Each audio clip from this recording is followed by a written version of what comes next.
Vamos em frente para a nossa agenda. A Rosa printou. Boa, boa. Depois eu coloco, tá? Mais tarde eu volto a colocar mais vezes aqui o endereço lá do e-mail do Conselho de Ética. Então, vamos falar agora daquilo que, como eu disse, está sendo manchete desde ontem. Impressionante isso, né? Polarizou as atenções globais. Aqui no Brasil menos, mas em todo o mundo, né, de um jeito ou de outro, polarizou. Então era... Sobre o Glauber ainda tem uma pergunta aqui interessante. O Eduardo Albuquerque. Gleisi, agora ministra da articulação da SRI, responsável pela articulação política do governo, vai enfrentar Lira. De fato, achei interessante, porque a Gleisi, quando estava na Câmara, em setembro passado, apoiou Glauber contra a cassação, mas ficou quieta. Ontem, você vai lá no perfil do Glauber no Twitter, centenas de manifestações, inclusive ministros do Vilar, Paulo Teixeira, a Sônia Guajajara, se eu não estou enganado, a Cida Gonçalves, ministros do governo, inclusive, manifestaram solidariedade a ele. O Lindbergh, vários parlamentares, Rogério Correia, mas a Gleisi não falou nada, né? A Gleisi não falou nada, então vamos ver como é que vai ser, porque é isso, né? Tem o Glauber, mas tem o Lira, né? Que hoje é um bração direito do presidente Lula, inclusive essa cogitação ainda, acho pouco provável dele ser ministro do governo Lula, mas a própria, é que nem o Boulos, né? Não sei se vai ser ministro, mas a cogitação para o ministério já indica qual é o nível da relação, né? É isso aí. Vamos falar então agora das tarifas. Como eu disse, a mídia global ficou os últimos 2, 3 dias assim, será que vai anunciar? O que ele vai anunciar? Então foi isso, manchete o tempo todo para a expectativa, a Bolsa dos Estados Unidos desabando, cenário, analistas falando em crise global, e aí ontem Trump anunciou, e aí as manchetes, então, é o anúncio de Trump, o negócio, lá tem inclusive essa foto, foi um evento lá, ali é aquela plaquinha do lado direito, ali é o teleprompter, para ele ler o discurso. Ele os políticos atualmente parecem falar de improviso, né, o presidente Lula gosta de falar, fala bastante, mas em geral improvisam um pouco. Tem sempre um discurso por escrito que vai passando nesse teleprompter. Quando liga, essa tela fica transparente, então você nem vê que ele está lendo. Só do lado em que está o falante, o orador, é que aparece o textinho ali do discurso. Então, ele mostrou essa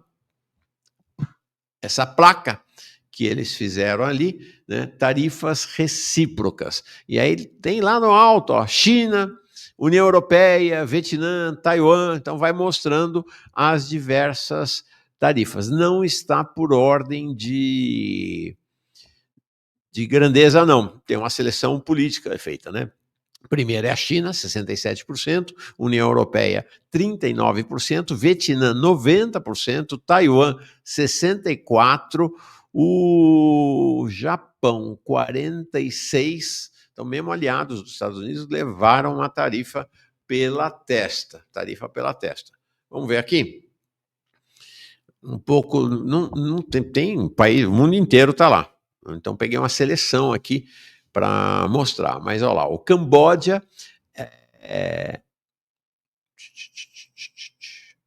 Então, o Camboja, 97 é a tarifa cobrada dos Estados Unidos, tá? Tarifa recíproca. Então, Camboja, depois Vietnã, 90, depois Sri Lanka, 88, Bangladesh, 74, Tailândia, 72. Vejam que a Ásia é o grande alvo, né? Tailândia, 72, China, 67, Indonésia, 64, Taiwan, 64. Aí vem Suíça com 61, África do Sul 60, Paquistão 58, Índia 52, Coreia do Sul, grande aliada, cacetada em cima da Coreia do Sul, 50, Japão 46, como eu mostrei ali, Malásia 47, realmente a Ásia é o grande alvo, e a União Europeia com 39, Filipinas 34, Israel 33, até Israel, tá? E aí começa a lista, e aí todo o resto do planeta é 10%, tá? Todo o resto do planeta é 10%.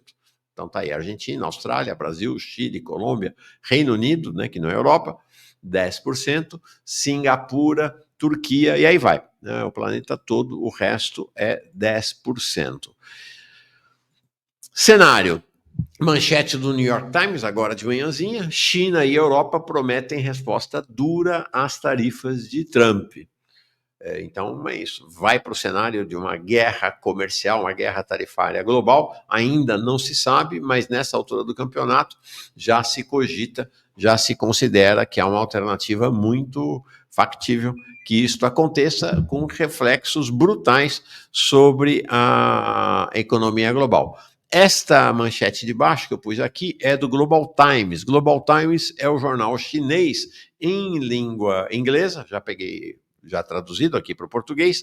Então, menos para a China e mais para o exterior. Então, tá lá. Porta-voz do chanceler chinês critica tarifas recíprocas dos Estados Unidos por violar regras da Organização Mundial do Comércio e promete contramedidas. Então, deram uma resposta já ontem mesmo ao anúncio do Trump. Vamos ver o que vai rolar daqui para frente. A mesma coisa a União Europeia está dizendo que também vai retalhar fortemente os Estados Unidos. Vamos ver, hoje, amanhã, ao longo do fim de semana, começo da semana que vem, a gente vai ter uma ideia melhor sobre isso e vamos dialogar aqui, tá? Vamos dialogar aqui bastante sobre este assunto, tá? Vai ser um tema relevante para nós, tá bom? Brasil. Pesquisa Quest. Como eu disse, a pesquisa Quest foi ao ar ontem, quando a gente já estava aqui no meio do programa, então fui mostrando, com o Maringoni, inclusive, estava aqui com a gente foi olhando, foi sem muita condição de fazer uma avaliação, né? Muito a quente, muito ao vivo, fomos mais mostrando e, confesso, não me dei conta do tamanho da cacetada para o governo, enquanto estava mostrando ao vivo. Depois fui sentar para analisar e tudo, e a repercussão foi essa, né? Desastrosa, efetivamente.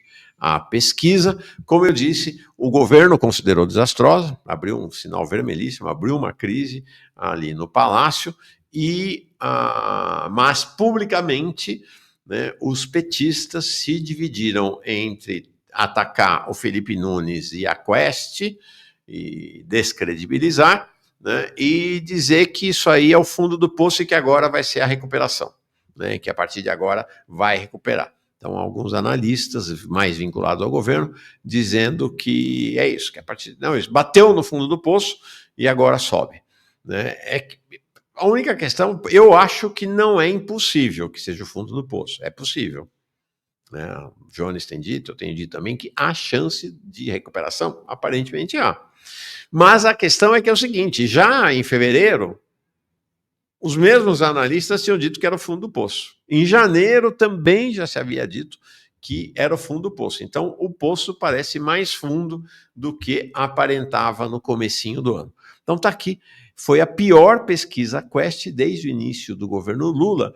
E a gente olha para a Quest não fez, tá, em fevereiro, que é quando a coisa realmente explodiu, né? Já em janeiro já tinha explodido, mas em fevereiro, inclusive a pesquisa Quest em janeiro foi a melhor para o governo, a mais razoável para o governo. As outras, Datafolha, Atlas e outros foram bem piores para o governo, tá? Então, em janeiro, que foi a pesquisa da Quest, deu 49 de desaprovação, 47. Foi um momento ali de cruzar as linhas, né? De 47 de aprovação. Agora saltou de janeiro para cá, então pulou fevereiro, tá? Então, se tivesse feito a pesquisa em fevereiro, a escadinha, né, a subida seria mais lenta, né? Porque provavelmente você estaria aqui 52, 51, 53 e aí para 56. Mas dessa vez, de janeiro para cá, pulou de 49 para 56 de desaprovação e a aprovação caiu de 47 para 41. Tá? Nós estamos falando, então, de uma perda em abril de 2023, ali começo do mandato Lula, uma perda de 10 pontos na taxa de aprovação, que chegou a ser de 60. né? Então, nós estamos falando aí de 19 pontos entre o melhor momento do governo Lula em 2023 e agora. Tá? A desaprovação, veja aqui, 42 lá na largada, em abril de 2023, chegou a 35 de desaprovação, agora 56. Nós estamos falando de praticamente 20 pontos, né? 21 pontos de subida da desaprovação nesse período. Muito, realmente desastrosa para o governo. O mais grave é que todos os segmentos, todos os segmentos tradicionais do eleitorado Lula trouxeram umas péssimas notícias para o governo. O Nordeste foi chocante, olha isso aqui, né? O Nordeste já vinha caindo na segunda pesquisa Quest, né? Já tinha tido uma boa queda em dezembro, e agora, depois caiu um pouco mais em janeiro, e agora desabou. Então, você sai o Nordeste, olha, gente, imagina que o governo tinha 58%, 68% de aprovação lá em fevereiro de 2024, aqui não está desde 2023, e agora caiu para 52. Deixa eu fazer a conta aqui. 16 pontos, é isso, né? Se eu tiver errado na conta aí, por favor, me avisem, tá? Então, 16 pontos de queda na aprovação e na desaprovação, tá? Nós estamos falando de 46 no Nordeste. Pô, chocante. Essa coisa é empate técnico já, tá? Na aprovação e desaprovação no Nordeste. Nós estamos falando de 20 pontos em relação ao melhor momento do governo, quando a desaprovação era apenas 26. Público feminino também abandonando o governo de Lula, né? A gente vinha já num processo de crescimento da desaprovação do governo Lula entre as mulheres, e aí dá para entender, né? Dá para entender, né? Que não foi impune, né?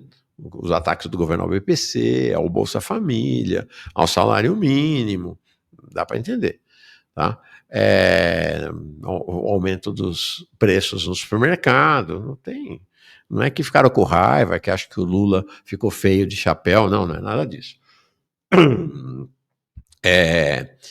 47 de aprovação, de desaprovação entre as mulheres, lá em janeiro, pulou para 53 agora, a aprovação caiu de 49 para 43.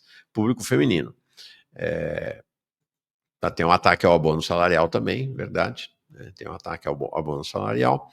Olha, o público jovem já vinha abandonando o governo Lula, o presidente Lula, agora 64 de desaprovação entre 16 e 34 anos, né? Jovem até 30. Então, nesse público aí, entre a juventude e os adultos mais jovens, não provavelmente jovens, né? Uma perda absurda de apoio, tá? De 64% de desaprovação, apenas 33% de aprovação. E veja que os saltos são sempre mais ou menos parecidos, né? Entre o melhor momento e o pior, mais ou menos 20 pontos de diferença sempre em todos os segmentos que a gente está apresentando.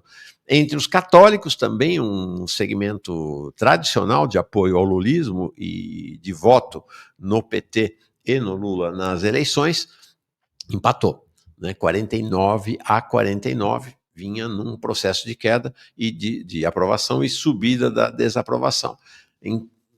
Em públicos tradicionais do governo, né? Os mais pobres, até 2 salários mínimos, nós estamos com 52% de aprovação contra 45% de desaprovação. Veja a subida, uma subida vertiginosa da desaprovação do governo, né? Veja, mais uma vez, né? Sempre ao redor de 20 pontos, né? Era 26 a desaprovação ao governo no melhor momento, entre os mais pobres do país, que é julho de 2024, e 45 agora. A aprovação também em julho era 69, 52 agora, né? Nesse eleitorado que recebe entre 2 e 5 salários mínimos, que é inclusive hoje o principal alvo da tentativa de conquista do governo Lula, as medidas, né, o imposto de renda, o consignado,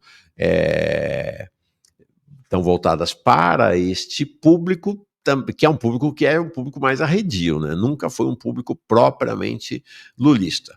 Né? A desaprovação também disparou, está em 61%, e a aprovação apenas 36%. Tá? Finalmente, entre as pessoas que se declaram pretas ou pardas, também um eleitorado muito tradicional, especialmente o das pessoas que se declaram pretas, para o IBGE, cruzou a linha, né? 51% de desaprovação, 46% de aprovação. Tudo muito grave para o governo. Ele está perdendo completamente a sua base eleitoral. Né? Desaprovação entre as pessoas que se declaram pardas, 52%, aprovação, 45%. Tá? E aqui, esse última tabela, separei alguns poucos, a pesquisa é longa, esta aqui também muito relevante, porque mostra a perda da base realmente no eleitorado do presidente Lula. A desaprovação entre quem votou em Lula no segundo turno chegou já a 26%. Vamos pensar que no melhor momento, outubro de 2024, na série histórica aqui, que começa em fevereiro de 2024, era 9%. Então, veja, mais uma vez, né, o salto é mais ou menos o mesmo, não chega a ser 20 pontos aqui, deixa eu ver, 17, né? 17 pontos, mas está ao próximo disso, 20 pontos, né? Perda da base eleitoral em 20. E a aprovação, que já chegou a 88, agora 72. Gente, é entre quem votou em Lula, tá? Aqui no caso é 16 pontos de queda. O Bis Play dizendo que alguns analistas lulistas estão dizendo que a pesquisa é esquisita. Tá bom. É isso. Não dá para levar a sério mesmo. Né? Como eu disse,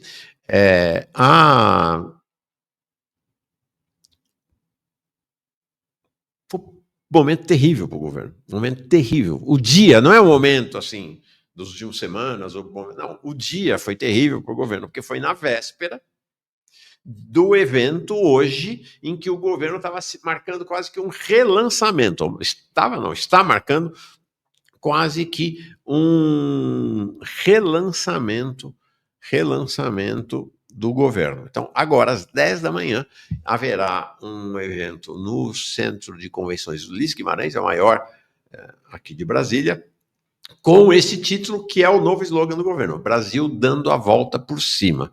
Então vai estar lá o presidente, vão estar ministros, governadores, deputados, senadores, líderes do PT, né, provavelmente também do PSOL, né, da ala governista do PSOL, vão estar lá, PSB, capaz até de estar o pessoal do Centrão, reforma ministerial chegando, né, gente? Um minutinho só, por favor. Reforma ministerial chegando, vai estar todo mundo lá. Então, por que foi dramático esse dia de ontem da pesquisa ter saído?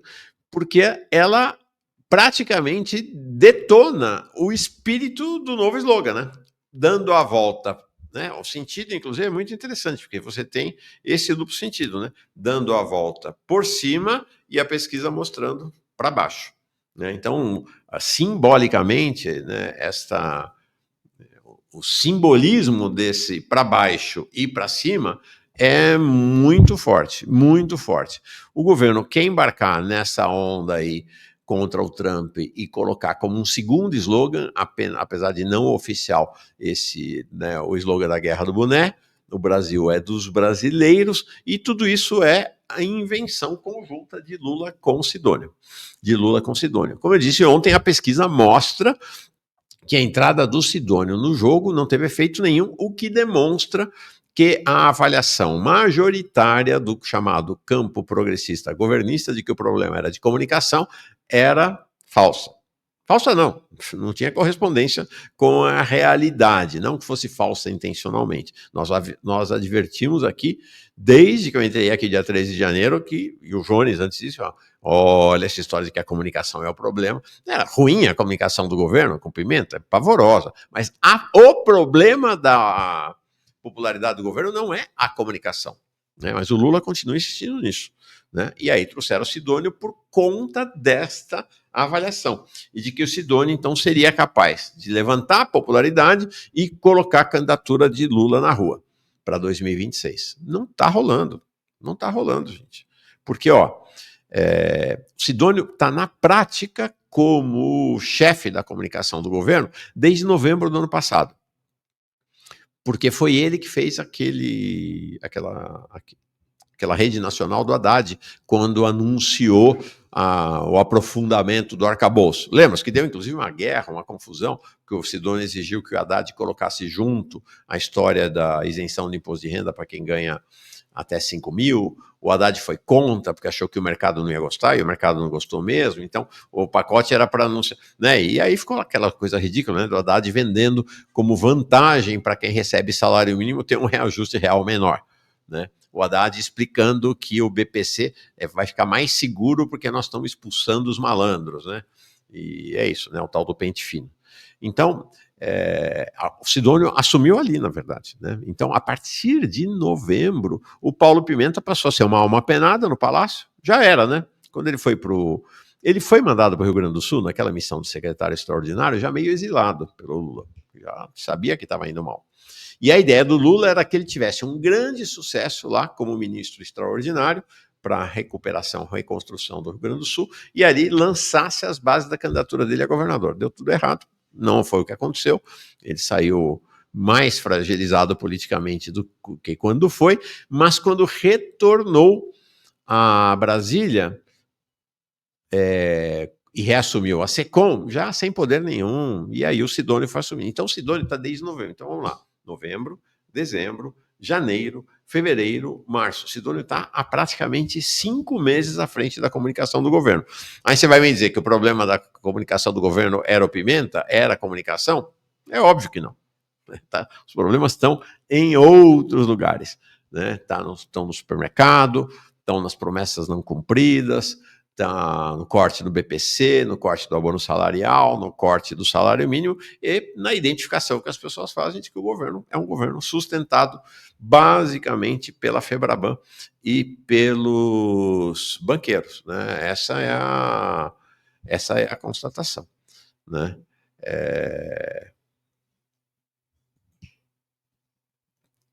Estou vendo aqui, estão me falando aqui de uma manchete de que saiu mais um levantamento da Genial Quest que Lula estaria vencendo no segundo turno os demais candidatos. Então, será que é outro levantamento? Deixa-me ver aqui se tem outro levantamento. Não, essa Genial Quest está ficando...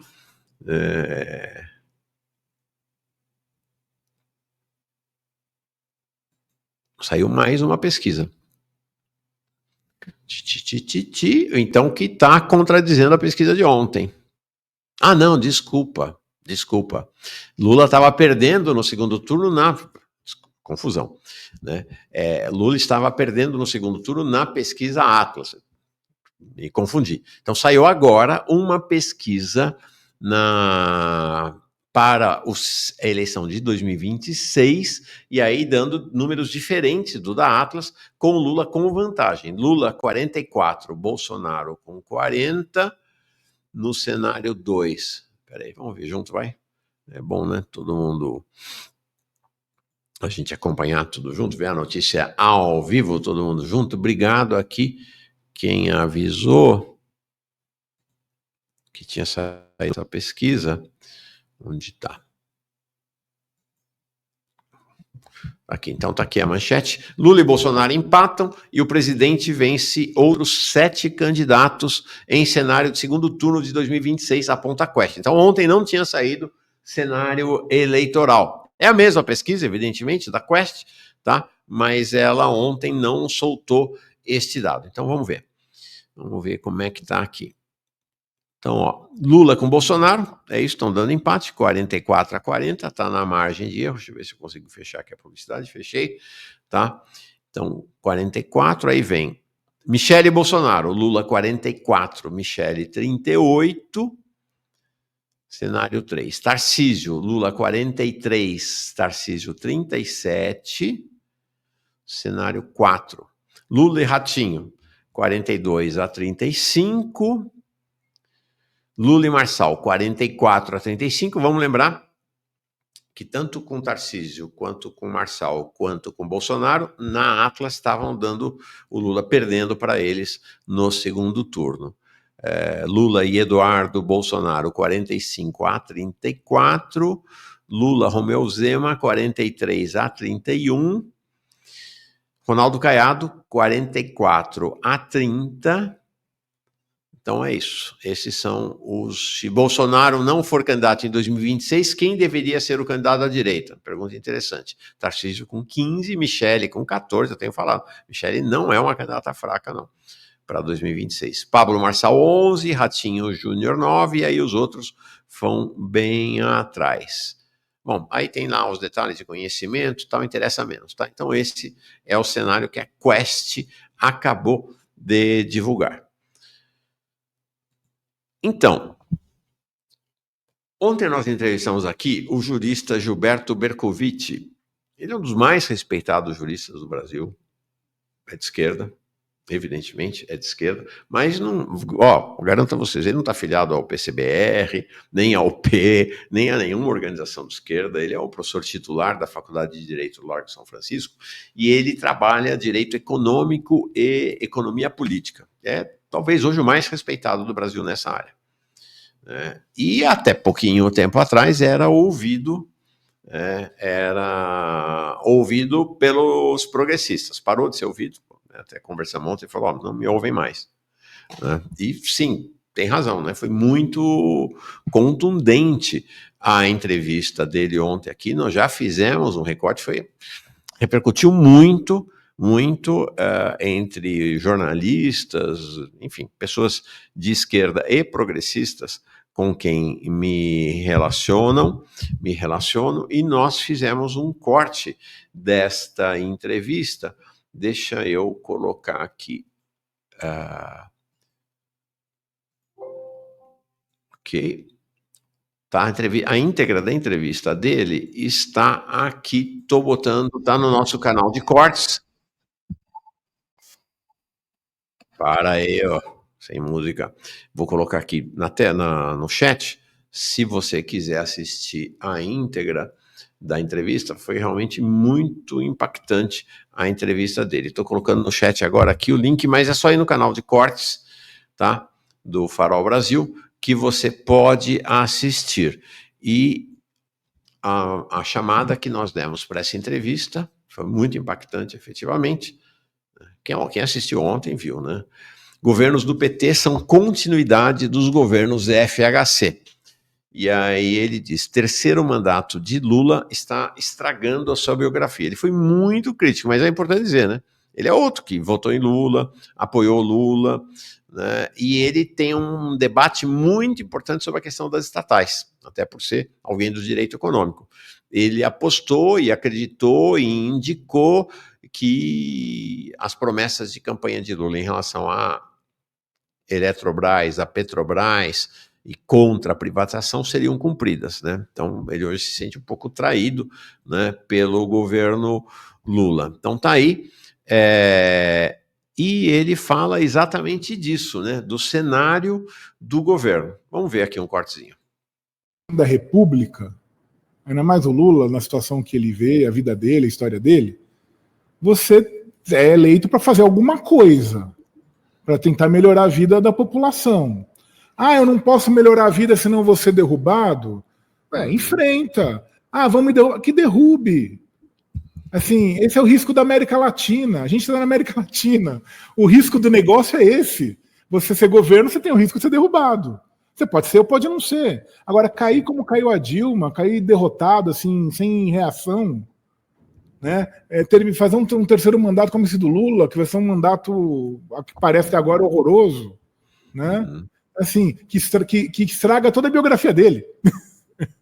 Né? Quer dizer, para não enfrentar os bancos, por não enfrentar uma parcela do Congresso Nacional, que vamos lá, o Congresso Nacional é o menor dos problemas, né? O Congresso Nacional é política. Política você tem sempre alternativas, né? Você conversa, você negocia, você pressiona. Mas não adianta, quando você já chega derrotado, fica difícil, né? Sim. Aí fica muito difícil. Então eu não sei para que é presidente da República. É só para dizer que podia ser? Assim, fica meio sem sentido. Então, muito forte, efetivamente, muito forte a entrevista. Nós comentamos ontem, inclusive, se você estava aqui, se você assistiu, você viu, porque a grande argumentação para tudo que não dá para fazer é a correlação de forças.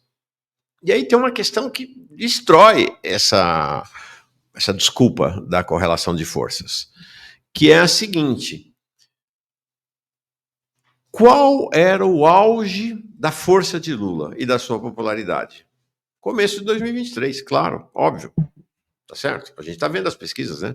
A coisa começa a cair, sobretudo a partir de 2024. É assim, em geral é assim. Os governos começam com uma popularidade menor e vai desgastando. O que está surpreendendo aqui no caso do Lula é a velocidade em que esse desgaste está acontecendo, né? E a profundidade da queda. Mas o auge era isso. Então, a melhor correlação de forças para o governo era janeiro, fevereiro, março de 2023, tá certo? Então, agora a correlação de forças é pior, né? Em tese é pior a correlação de forças. A popularidade está no chão, né? O cenário no Congresso é de controle pelo Centrão, enfim, pior correlação de força. Uai, mas... E aí o governo vem e apresenta agora o projeto de isenção do imposto de renda para quem ganha até 5 mil, desconto para quem ganha entre 5 e 7 mil e taxação pequenininha, mas a primeira taxação do andar de cima, vamos dizer assim. Mas espera, mas se o problema era a correlação de forças, por que não apresentou esse projeto quando a correlação de forças era melhor em 2023 e está apresentando agora em 2024, em 2025? Tá óbvio, né? Tá óbvio. Tá apresentando porque, né, como se diz, o fogo tá batendo, né? Então, não é que era um programa do governo, é uma saída desesperada para a crise de popularidade. Porque se fosse um programa efetivo do governo, tinha sido apresentado em 2023, quando a correlação de forças era mais favorável. E qual me parece ser, ou quais me parece ser algumas questões centrais para essa crise do governo? Não são necessariamente as questões centrais para a queda da popularidade, mas para trincar, sabe?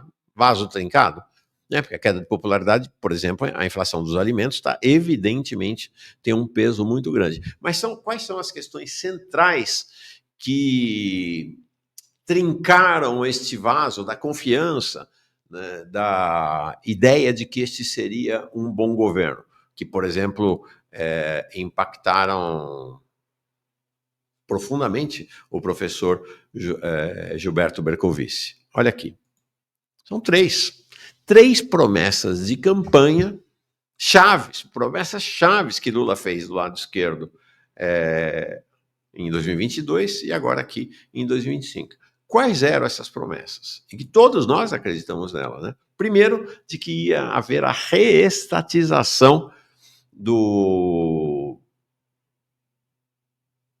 da Eletrobras. Reestatização da Eletrobras.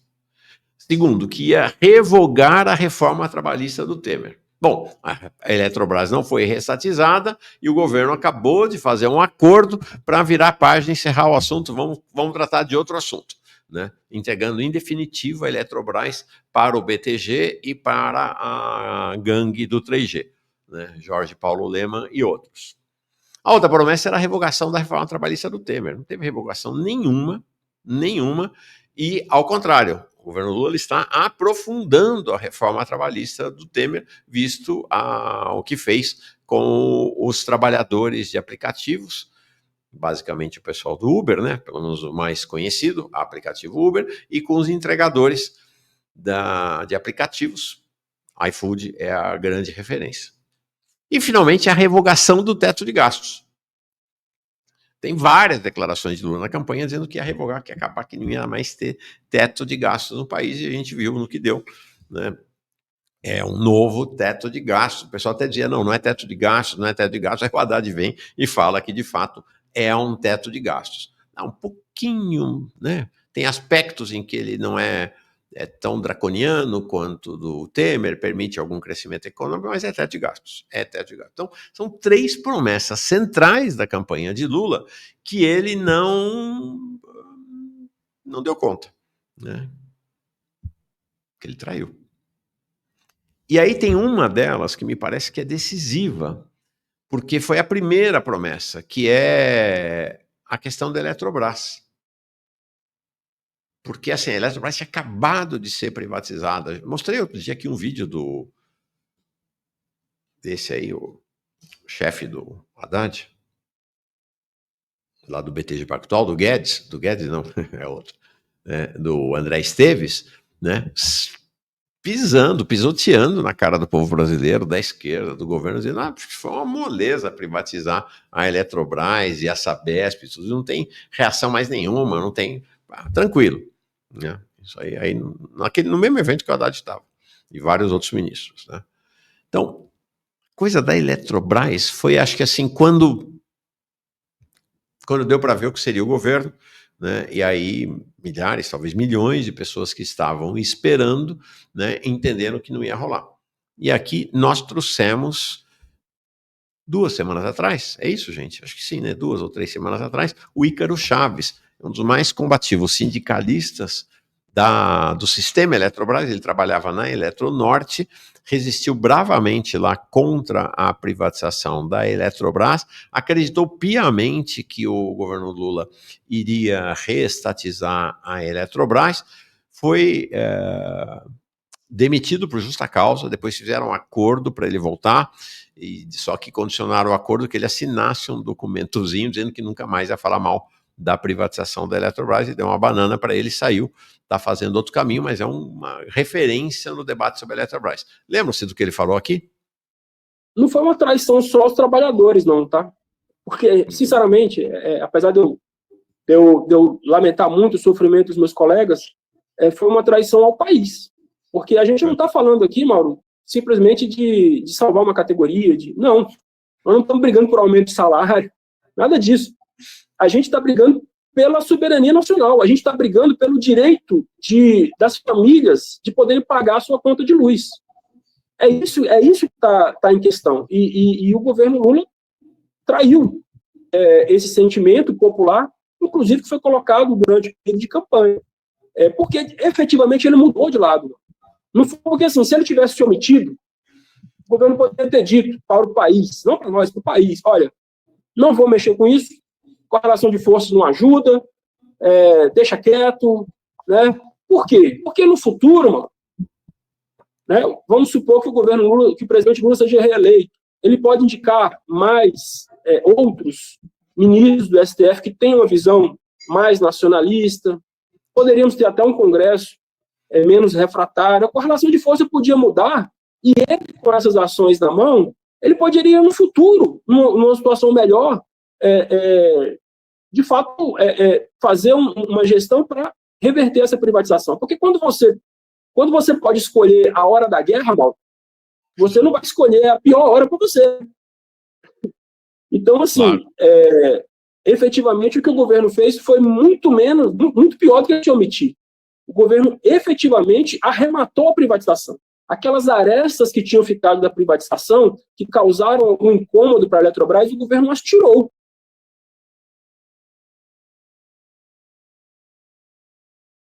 Muito forte. Visão de sindicalista, inclusive. Né? Ele falou, olha, se não tinha correlação de forças, ok.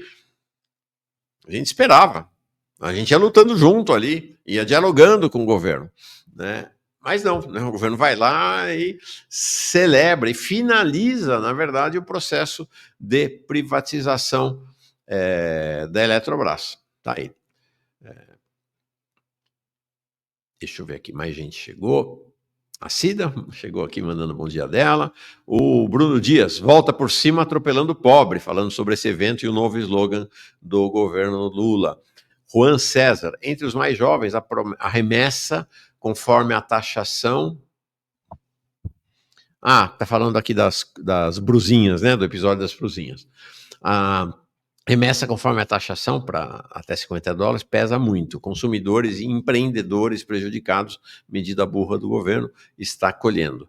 O Wanderson Rodrigues Dias chega aqui como novo membro do canal. Muito bem chegado, chega mais membros, vamos construir força, potência do canal. Ontem o Bercovitch falou também sobre a questão da Eletrobras, uma angulação um pouco diferente, porque ele é jurista, o Ícaro é sindicalista, mas também muito contundente, porque, como eu disse, é muito simbólica essa questão da Eletrobras. É claro que a reforma trabalhista é uma facada nas costas, é claro que o arcabouço, e do ponto de vista macro, o que matou o governo Lula foi o arcabouço, foi o teto de gastos, mas tem um simbolismo, sabe? Eletrobras, Petrobras, empresas do Brasil, empresas do povo, empresas que foram construídas com a luta do povo, né? Vamos lá o que diz o Bercovitch. Primeira coisa que tem que ficar clara, tá? Para a gente não se deixar levar pela propaganda. O governo Lula nunca quis restatizar a Eletrobras.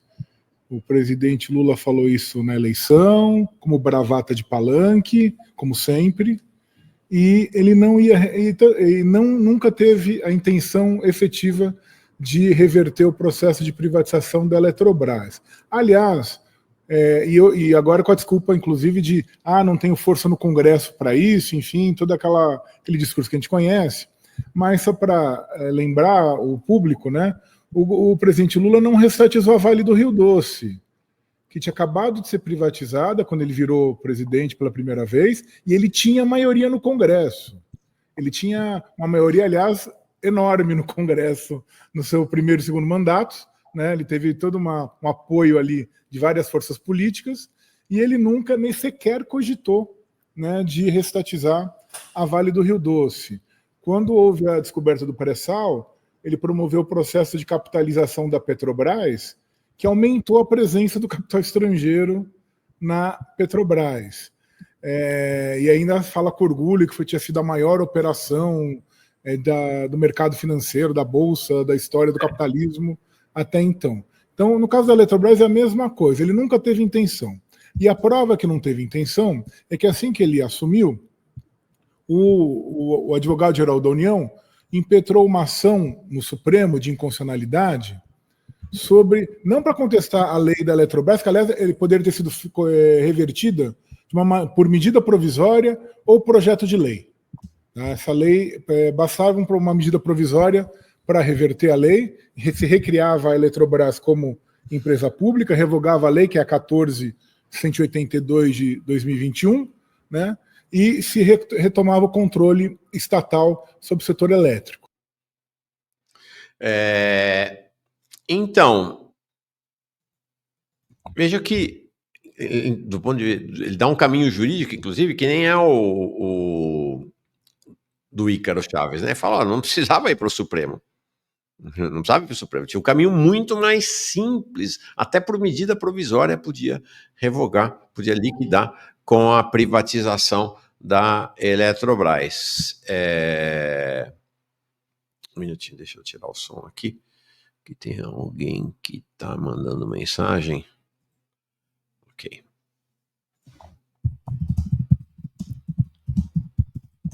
Então, muito forte, muito forte. E essa outra questão que ele trouxe, eu nunca tinha me dado conta disso. Você tinha se dado conta? Da questão da Vale. Né? A questão da Vale lá atrás.